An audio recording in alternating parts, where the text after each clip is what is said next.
A biblical perspective on life, culture and current events. This is 2020 on Vision.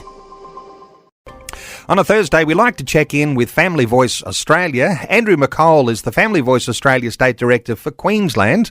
We're coming back to a series of insights looking at biblical lessons on government. And today, some more insights into the Old Testament passage, one that has been the subject of our conversation over a number of sessions now, but coming back to a passage in 1 Samuel. Andrew McColl, a special welcome back to 2020.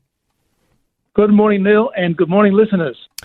Well, Andrew, I guess the conversation today comes around the decisions that our governments take have long-term consequences. Let's come back to where we start here with principles for listeners. Where do you want to start? Well, we've been talking, Neil, over these last few times about Israel's choice of Saul and what it was they wanted and why they wanted Saul.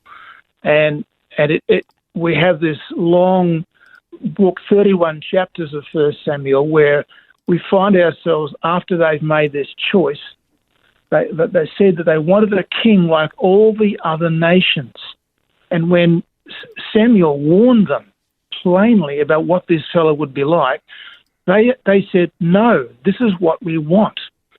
And so Samuel said, okay, well, I'll go and find this guy for you and I'll anoint him and he'll be God's man for you. And then you'll see what this is going to be like. Now, as we've been looking at this whole story, we've seen how it's really got pretty messy of late.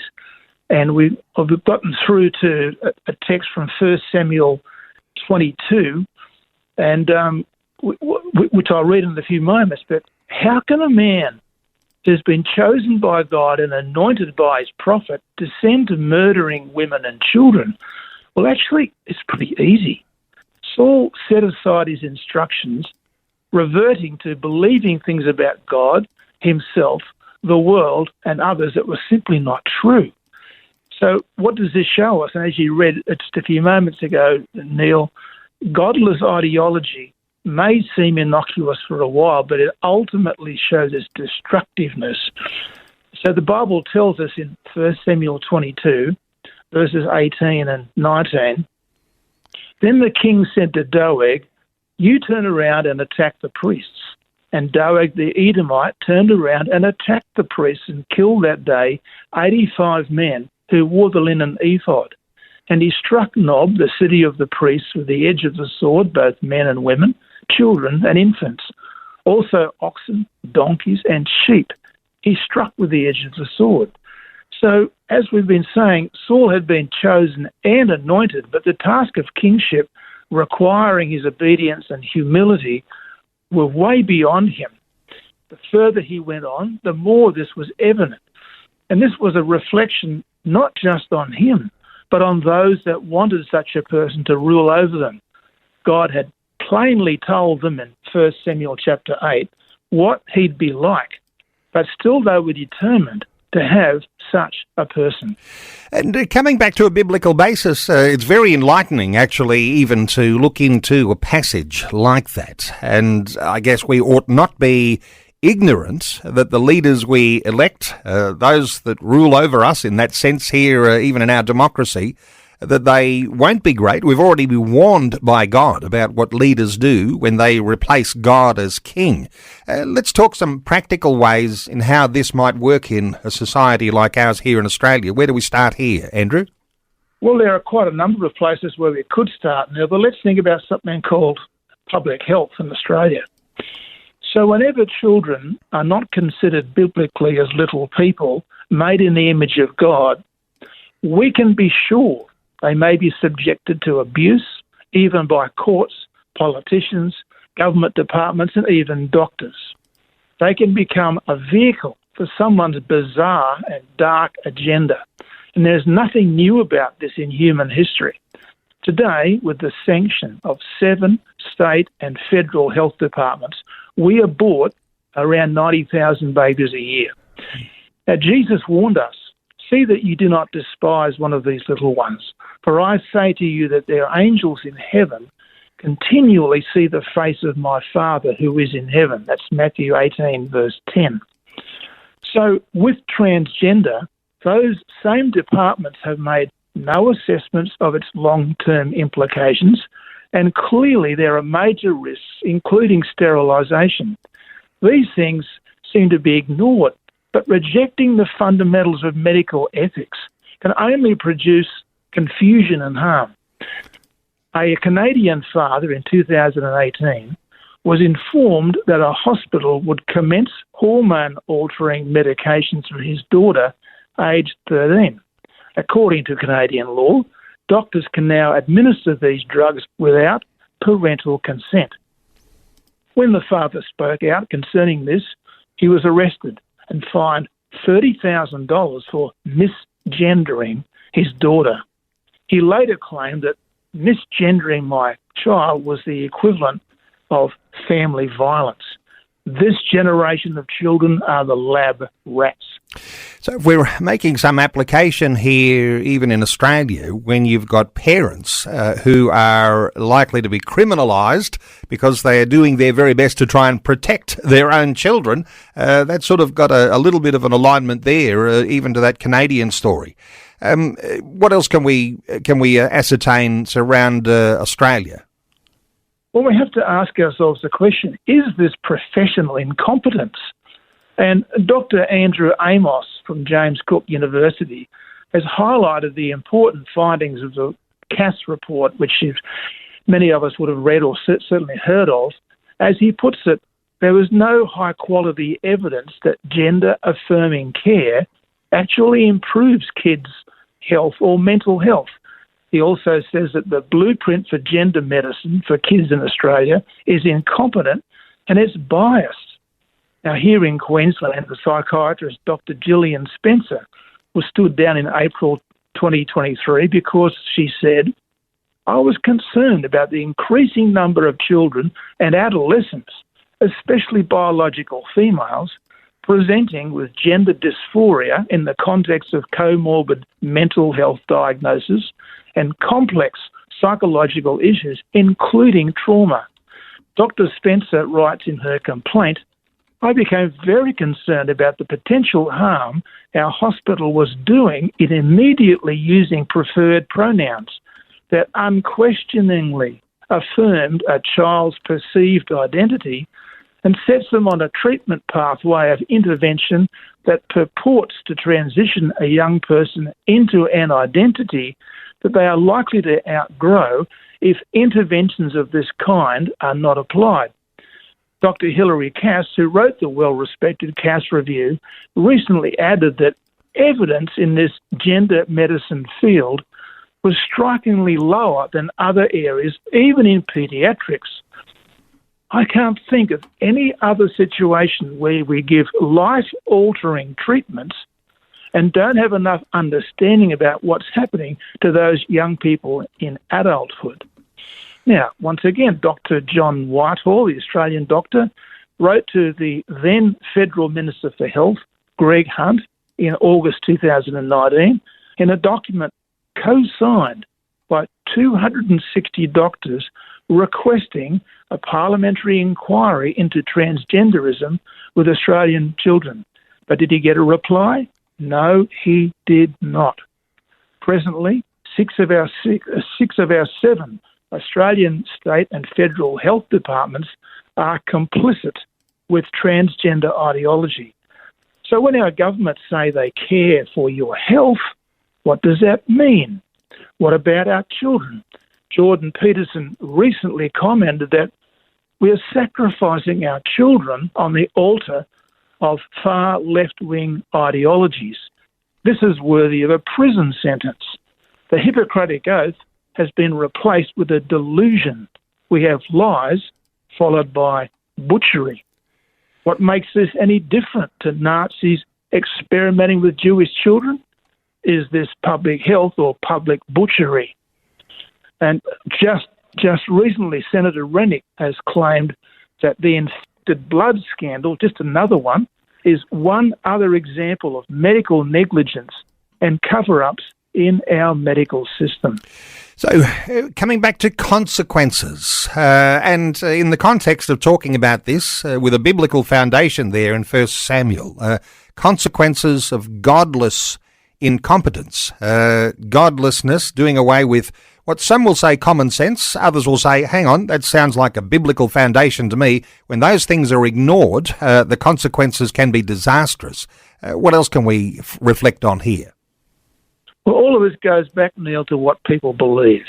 The socialist rejects what the Bible says about human nature. He claims something that the Bible doesn't teach, that people are basically good, and that if we can just change their environment, then they'll be happy to work. He thinks that what Paul taught about work in 2 Thessalonians chapter 3, verse 10, when Paul writes, if anyone is not willing to work, then he's not to eat either. They think that's completely unfair. The consistent socialist says, how cruel. We must show that the government cares for these people. What else does the Bible say on this subject? Proverbs 12, verse 10 says, a righteous man has regard for the life of his animal, but even the compassion of the wicked is cruel. So education, health, and welfare are actually individual, family, and church responsibilities. But we've let the state take up these tasks. We thought we were off the hook, but it's been a dreadful mistake going back now for generations. And what's this led to? I would say dependence. As Rushduni wrote, the surest means of enslaving another person is through dependence. This is one of the major characteristics of our modern welfare-oriented society. Few persons who have received monthly welfare for any extended period of time are any longer capable of taking care of themselves. So, as individuals, families, and parts of the church have progressively accepted these notions, believing that the government will care for you, we've been weakened from within. Why is that? Because we live in a cause and effect world. When people discard biblical responsibility, everything begins to go downhill. So today, in Australia, government, civil government, whether it's state or federal, has usurped both the responsibility and the power that goes with it, and the consequences haven't been good. And perhaps there might be some ways you could speculate on how you might fix that.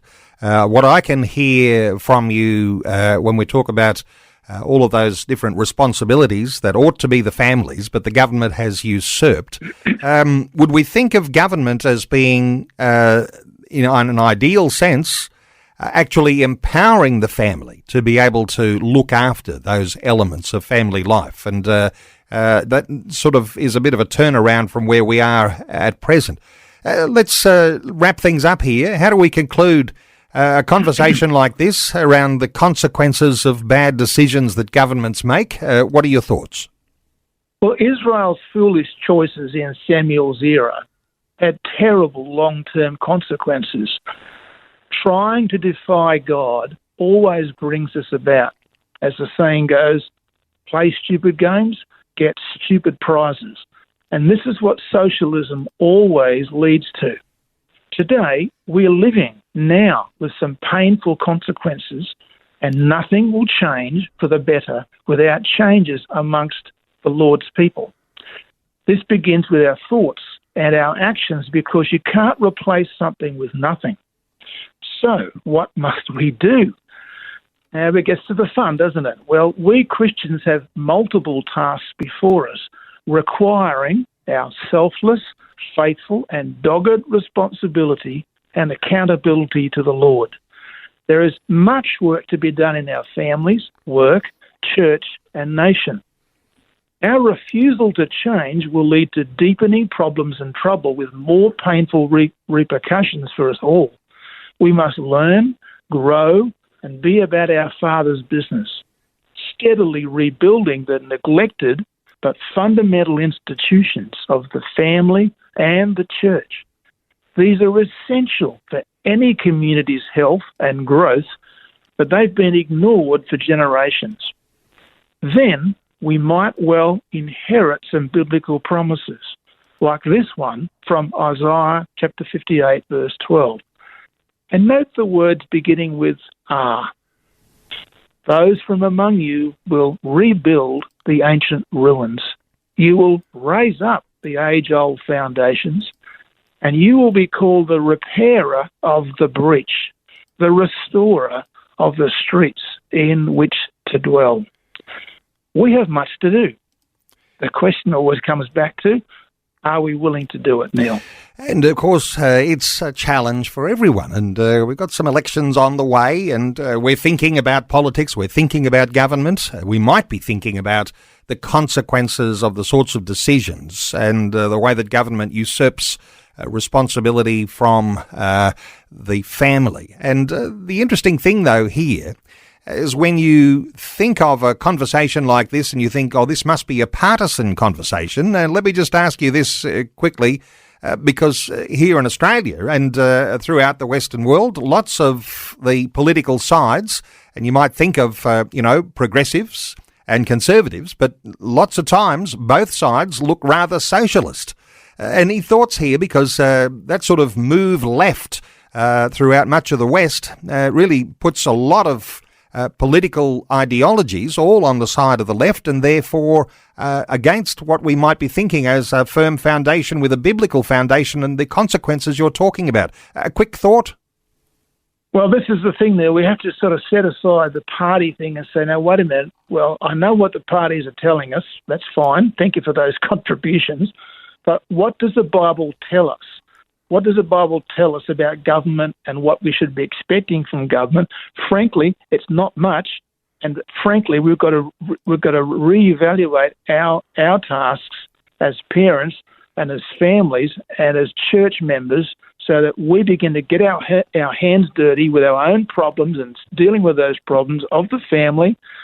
That involves education and health and welfare, and then there's the church, and there's needy people in the community, and all sorts of important tasks that are so essential that they are completed properly. Well, we've been talking about a passage out of 1 Samuel, and there's a number of podcasts dealing with this that I've been saying is like a series on lessons in government. Andrew McColl is the Family Voice Australia State Director for Queensland. You can connect with Andrew at familyvoice.org.au, familyvoice.org.au. Andrew, thanks so much for sharing these thoughts with us today on 2020. Always a pleasure, Neil. Thank you. Thanks for taking time to listen to this audio on demand from Vision Christian Media. To find out more about us, go to vision.org.au.